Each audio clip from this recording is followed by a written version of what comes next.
Well, look, I think the first 5 houses in Rowan Avenue are iconic, and this one's also a very, very special house. So I think those projects resonate with me, and you know, I think also the fact that these were built was probably about 10 years before I started studying. So when we started university, I think they'd already just left South Africa, or they'd been gone for about 10 years.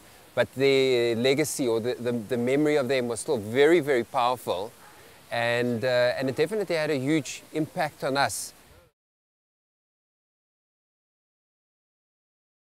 Well, look, I think, first of all, they're very strongly influenced by Corb's work from the 30s.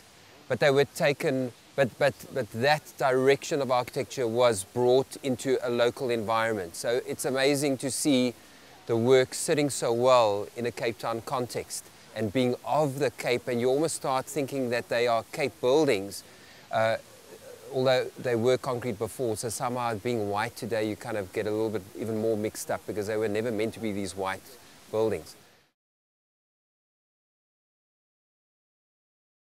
I started studying in 1980, so some of these buildings were maybe then, what, about 8–10 years old.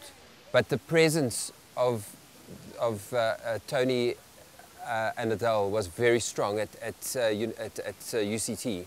So we were very aware of them, but we were just entering a whole postmodern period, which was even more confusing, because now these were these amazing buildings that we loved, we thought were incredible, but when you read all the magazines, we were told modernism is dead, this stuff is rubbish, don't go that way, although some of the lecturers very much supported this work. But there's a lot of confusion. So in the 80s, we were totally bamboozled as to what was right or wrong. So coming back year after year and coming to, like, now we're 2010, these buildings are even more relevant today.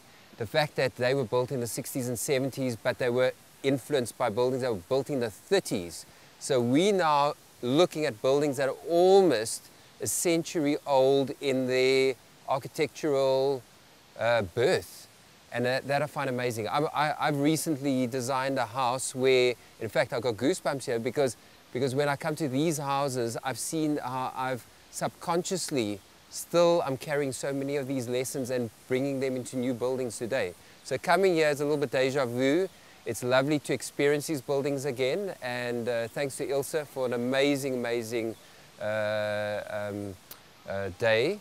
And I'm sure these buildings are going to inspire a new generation of architects and me for many, many years to come.